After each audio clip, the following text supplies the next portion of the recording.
आम अनशन कर बोला है तो करेंगे। हमारे प्राण चले जाएं, जान चली जाए, कुछ भी हो जाए, कारखाना जब तक चालू नहीं होगा, जब तक हमारा आंदोलन चालू होगा। मैं मर जाऊं, मेरे बाद के मेरे परिवार के लोग रहेंगे, कांग्रेस पार्टी के लोग रहेंगे, इस कारखाने को बनाने वाले लोग रहेंगे। विपक्ष के नेता, भाजपा के नेता ये आरोप लगाते हैं कि पंकज उपाध्याय पर कोई मुद्दे नहीं है यहाँ लड़ने के लिए, तो वो केवल शक्कर कारखाने की बात कर रहे हैं, विकास तो वो कर नहीं पा रहे हैं, ये पब्लिक के बीच में बात कर रहे हैं। ये स्वागत है, कितनी बढ़िया बात बोली। इस मुद्दे को समाप्त कर। जो हमारे प्रतिद्वंदी हैं सूबेदार सिंह सिकरवार, वो एक पत्र, वो 2 बार विधायक रहे, 10 साल विधायक रहे, 4 बार चुनाव लड़े, एक पत्र, एक प्रश्न, एक भाषण ऐसा बता दें अपने पूरे जीवन काल में जिसमें उन्होंने कहा हो कि शक्कर कारखाना चालू होना चाहिए। समाप्त कर दो।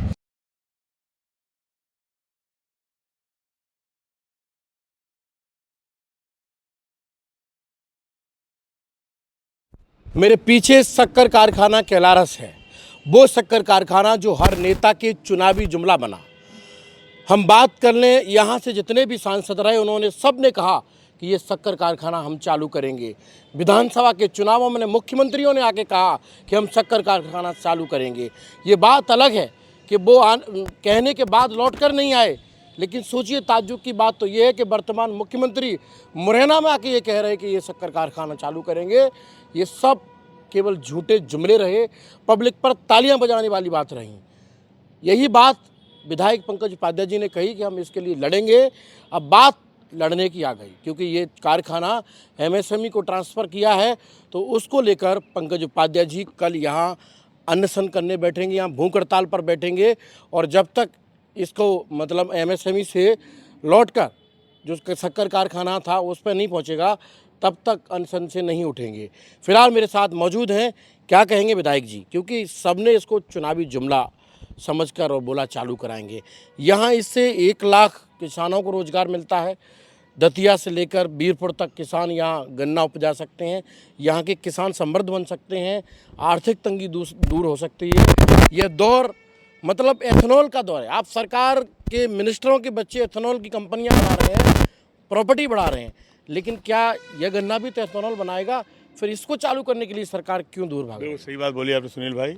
जो आप देख सकते हैं इस कारखाने को, इसकी रौनक आज से 10-15 साल पहले देखने लायक थी।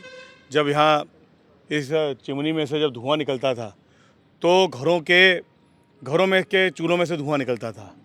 जब यहाँ पर तनख्वाह बढ़ती थी तो घरों में दिवाली बनती थी। लेकिन जब से कारखाना बंद हुआ तब से केवल एक चुनावी मुद्दा रह गया। आपने कहा चुनाव अभी 2-2.5 साल दूर है। हमारे लिए कभी ये चुनावी मुद्दा नहीं रहा। हमारे लिए हमारे जीवन का, हमारे सम्मान का, हमारी प्रतिष्ठा का और हमारे स्वाभिमान का प्रश्न है ये। यहाँ पे हमारे पुरखे रहे, हमारे पुरखों ने यहाँ पे काम किया, हमारे पुरखों ने अपना पेट काट काट के यहाँ पे अंश पूंजी दी, हमारे पुरखों ने अपनी ज़मीनें दी। ये हमारे पुरखों की संपत्ति है। तो ये अधिकारी, ये बीजेपी के नेता ये इस ज़मीन को इतनी सरलता से नहीं ले सकते हैं। मुख्यमंत्री आए, मुरैना में आए, घोषणा करके गए कि कारखाना चालू होगा। 1 बार, 2 बार, 3 बार, 4 बार, 5 बार, 6 बार, 6 महीने में 6 बार घोषणा करी है। अपेक्स बैंक के कार्यक्रम में भोपाल में घोषणा करी कि कारखाना चालू होगा। 1 नहीं 5 कारखाने डलेंगे।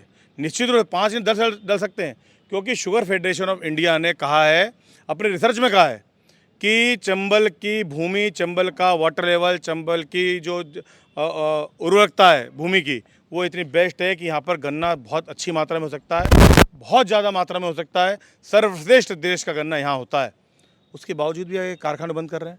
ये निश्चित रूप से एक बहुत बड़े भूमाफियाओं का बहुत बड़ा रैकेट है कि इस बेशकीमती ज़मीन को, लेकिन जब तक हम जिंदा हैं, कल 15 अगस्त से कॉल किया है, 15 अगस्त से हमने आह्वान किया है कि हम यहाँ पर आम अनशन करेंगे। आम अनशन कर बोला है तो करेंगे। हमारे प्राण चले जाएं, जान चली जाए, कुछ भी हो जाए, कारखाना जब तक चालू नहीं होगा, जब तक हमारा आंदोलन चालू होगा।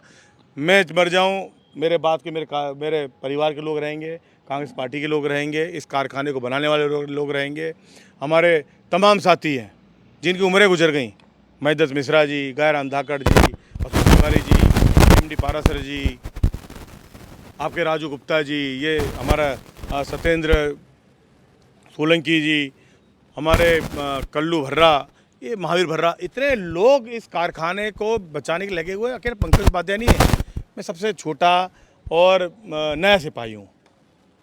तो मेरे मरने से, मेरे जीने से भी आंदोलन न रुकेगा, न थकेगा। ये कारखाना जब तक नहीं चालू होगा, जब तक आंदोलन चलता रहेगा। एक बड़ी बात, विपक्ष के नेता, भाजपा के नेता ये आरोप लगाते हैं कि पंकज उपाध्याय पर कोई मुद्दे नहीं है यहाँ लड़ने के लिए, तो वो केवल शक्कर कारखाने की बात कर रहे हैं, विकास तो वो कर नहीं पा रहे हैं, ये पब्लिक के बीच में बात कर रहे हैं। ये स्वागत है, कितनी बढ़िया बात बोली। इस मुद्दे को समाप्त कर दो, कारखाना चालू करा दो, कारखाना चालू करा दो, हमारा साथ दो कि कारखाना कहीं बोलो। जो हमारे प्रतिद्वंदी हैं सूबेदार सिंह सिकरवार, वो एक पत्र, वो 2 बार विधायक रहे, 10 साल विधायक रहे, 4 बार चुनाव लड़े, एक पत्र, एक प्रश्न, एक भाषण ऐसा बता दें अपने पूरे जीवन काल में जिसमें उन्होंने कहा हो कि शक्कर कारखाना चालू होना चाहिए। उनकी और उनके लोगों की, उनके दलाल किस्म के लोग हैं, उनकी नज़रें गिद्ध नज़र इस ज़मीन पर, बेशकीमती ज़मीन पर। एक प्लाट बाहर का 5-5 करोड़ में बिक रहा है। वो नक्शा लेके घूम रहे हैं कि मैं प्लाट तुमको दिलाऊंगा, इस कारखाने बंद हो जाने दो। उनके कई लोगों ने मुझे बोला है कि भैया कारखाना बंद नहीं होना चाहिए, ये पूर्व विधायक जी का ये षड्यंत्र चल रहा है।